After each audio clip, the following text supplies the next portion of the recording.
So I've applied to over 1,000 jobs throughout my career, and I've interviewed at dozens of different companies. I've even interviewed dozens of candidates for different positions in the tech field. Over the years, I've learned a lot of ways and strategies to land more interviews, and I wanted to make a short video sharing my experience. For context, I'm currently a data scientist working at a tech startup, and I have an interview to application ratio of about 22%. So yeah, with all that being said, the best way to get more interviews is to get rejected less, and I know that might sound obvious, but a lot of people overlook it. Chances are, if you've taken the job search seriously, you've probably gotten a couple rejections. In fact, there's data showing that over 50% of your applications are probably being rejected or not getting a response. Now here's the problem. Most people don't really understand where these rejections are coming from, so they can't optimize their workflow or application process to get less rejections. Typically, most people have an application to interview rate of less than 10%, especially in the market we have right now.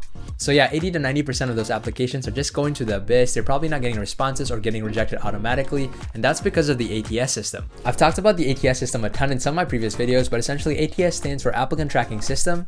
It's essentially a system that companies use to track, sort, and rank their applications. The general idea here is that the ATS system creates an ideal candidate based on the job description for each job posting, and the closer you rank to that job description or that ideal candidate, the better your chances of getting a callback. These systems are obviously not perfect and have a ton of flaws, especially when it comes to the resume parsing algorithm. So if you feel like you're qualified for the position, but you're getting rejected anyway, chances are the problem is with the system itself. So yeah, obviously you don't want this to happen, and a good way to avoid this from happening is by understanding how your resume is perceived for each job application. There's a ton of resources out there that you can use. In fact, I'm building an app for this exact purpose myself, but I like to use this open source website called openresume.com in the meantime to try and understand how my resume is being parsed. I've personally missed out on hundreds of opportunities because my education section on my resume was not being parsed accurately. So yeah, this is just a reminder for you guys to use single column resumes or even ATS friendly resumes. I'll leave a link to Jake's resume template down below. You can also even increase your chances even more by optimizing your resume to each job description or job posting. The ideal candidate I mentioned before is based off the job description, so if you manage to match the job description in your resume, you're gonna stand a better chance. If you're interested in learning more about the ATS system, I've made several other in-depth videos talking about the topic. I'll leave a couple links down below for you guys to check them out. Another way I like to get more interviews, and I highly recommend you guys checking this one out, is through referrals. Referrals is probably the best way or hack to get more interviews that I've tried to date. It's essentially a fast pass to get your resume and application in front of a recruiter, and most times even guarantee a phone screen or an interview. Remember, there's no real promise or guarantee that someone will see your resume through a traditional application. With a referral, on the other hand, or at least through my experience, you're almost guaranteed to have someone look at your resume and analyze it themselves. And I know a lot of people might get turned off or intimidated by the word referral, but it's honestly not as intimidating or difficult as it may seem. Obviously, to get more referrals, you're gonna need a good network. And when I say network, I don't really mean your connections on LinkedIn.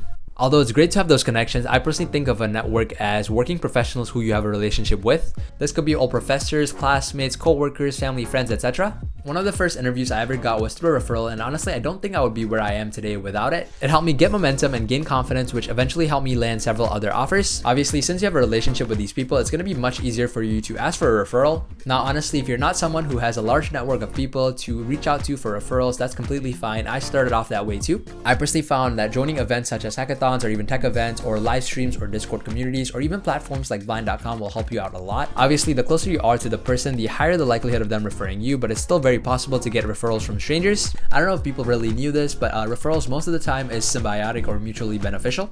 Most companies offer some sort of compensation if the candidate you referred actually gets the job. This is because it saves them and their employees a lot of time and resources that they could be using on other projects. Plus, even usually to get a referral, you would need to meet some sort of criteria, which filters the flock even more. There are a few successful ways that I've managed to connect with strangers and get referrals. Personally, I don't like connecting with people just for a referral, but I found some success with LinkedIn cold connecting or messages. I like to build up a relationship with them first, but sometimes I do cold connect or cold message recruiters or hiring managers directly. If you don't have LinkedIn Premium, you could connect with the hiring manager or even a team member and tell them that you're interested in the role and would appreciate a referral. These connection requests tend to have a word limit, so I like to keep them short and to the point. I always start with the value I can provide and end with an open-ended question or the call to action. For example, if I was interested in a data scientist role at a company like Apple and I found the hiring manager on LinkedIn, I would probably reach out and connect with them with something along the lines of, "Hey X, I'm interested in the data science role that you have open, and I believe my X years of experience closely aligns with the role requirements. Would you be willing to help me navigate? Thanks in advance." I also like to attach my web portfolio as reference so that they can decide themselves if I'm qualified or not.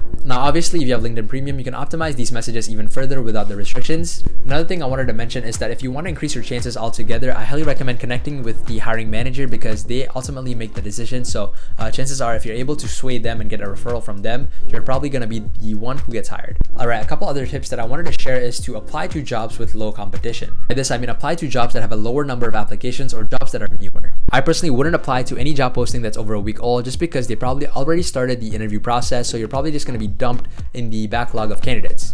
I also would avoid using LinkedIn's Easy Apply to apply for jobs just because it encourages laziness, and I think a lot of unqualified candidates personally apply for those jobs, which will increase your competition altogether. I personally prefer applying on company job boards directly or even using Google search targeted queries just so I can limit the search results to specific ATS websites that are most relevant to me.